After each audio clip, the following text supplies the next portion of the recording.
ماہ رمضان کی عبادتوں سے جہاں روح کی تربیت ہوتی ہے وہیں جسم کی بھی تربیت ہوتی ہے. ماہ رمضان کا مسلمان، ماہ رمضان کا مومن وہ الگ ہی مسلمان ہوتا ہے، الگ ہی مومن ہوتا ہے. یہی وجہ ہے لسان نبوت نے فرمایا کتنے ایسے لوگ کہ رمضان شروع ہونے سے پہلے ان کا نام جہنمیوں کی فہرست میں تھا، رمضان کیا شروع ہوا اللہ اکبر ان کا نام جنتیوں کی فہرست میں آ گیا. آپ نے فرمایا وَلِلَّهِ عُتَقَاءُ مِنَ النَّارِ وَذَلِكَ فِي كُلِّ لَيْلَةٍ کہ رمضان کی ہر رات کتنے انسانوں کو اللہ نار جہنم سے آزاد کرتا ہے. جن کے نام جہنمیوں کی فہرست میں تھے ماہ شعبان میں، رمضان کی آمد کے ساتھ ہی وہ نار جہنم سے آزاد کرائے گئے اور جنتیوں کی فہرست میں ان کا نام ہے. کیوں؟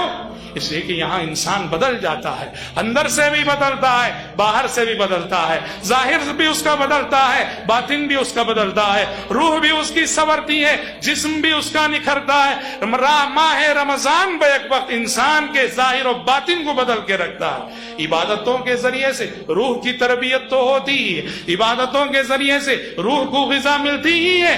روزے کی عبادت ایک ایسی عبادت ہے بظاہر ہم بھوکے رہتے ہیں، بظاہر ہم بھوکے رہتے ہیں اور یہی بھوک ہماری اور آپ کی جسمانی صحت کا راز ہے.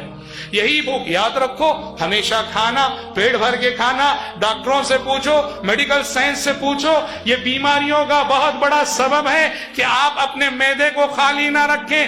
معدہ ہمیشہ کام کر رہا ہے، پیٹ ہمیشہ بھرا ہوا. عربی زبان میں کہا جاتا ہے المعدۃ بیت الداء، انسان کا جو پیٹ ہے، انسان کا جو معدہ ہے، یہ بیماریوں کا مرکز ہے.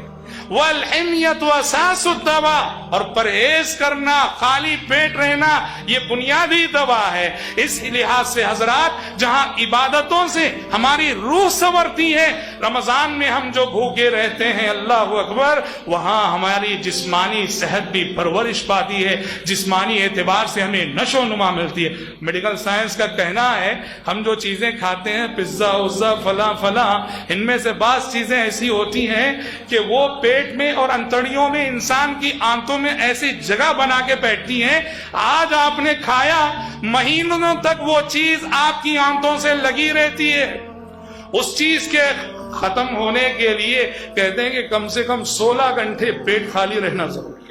16 گھنٹے آپ، میڈیکل سائنس کے لحاظ سے میں بول رہا ہوں، 16 گھنٹے آپ کا پیٹ خالی رہے تب آپ کے جسم کے بہت سارے ایسے فضلات جو بیکار کے فضلات ہیں، جو آنتوں میں ادھر ادھر جگہ بنا چکے ہیں اور جو نکل نہیں رہے ہیں، وہ تبھی نکلیں گے جب 16 گھنٹے آپ کا پیٹ خالی رہے. شریعت مطہرہ نے روزے کی عبادت کے ذریعے سے جہاں ہماری روحانی صحت کی تعلیم دی ہے، وہیں ہماری جسمانی صحت کا بھی لحاظ رکھا ہے. اس لیے اللہ رب العالمین نے کہا وَأَن تَصُومُوا خَيْرٌ لَكُمْ إِن كُنتُمْ تَعْلَمُونَ، لوگوں اگر جانو تم تو روزہ رکھنا تمہارے حق میں بہت بہتر ہے.